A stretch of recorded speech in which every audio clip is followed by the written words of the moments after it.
नमस्कार मित्रांनो, मी अजय शेलार। भारत माझा देश आहे, सारे भारतीय माझे बांधव आहेत। आता वेळ आहे ही प्रतिज्ञा खरी करण्याची। बांधवांनो, उद्भवलेल्या पूर परिस्थितीमुळे आपल्या माता भगिनी आणि बांधवांवर बिकट परिस्थिती ओढावलेली आहे। या संकटाने अक्षरशः सगळेच भेदरलेले आहेत।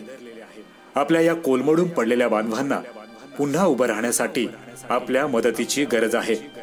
खरं तर मदत सर्व स्तरांतून येतही आहे, पण माझा, तुमचा आणि आपला देश बांधव हा पुन्हा नव्याने उभा राहण्यासाठी सक्षम होईपर्यंत आपण त्याचा हात सोडायचा नाही। आपली मदत अपुरी पडता कामा नये। ज्याला जे जे शक्य आहे त्याने ते करा। आता खरी वेळ आहे। भारत माझा देश आहे आणि सारे भारतीय माझे बांधव आहेत ही प्रतिज्ञा खरी करण्याची।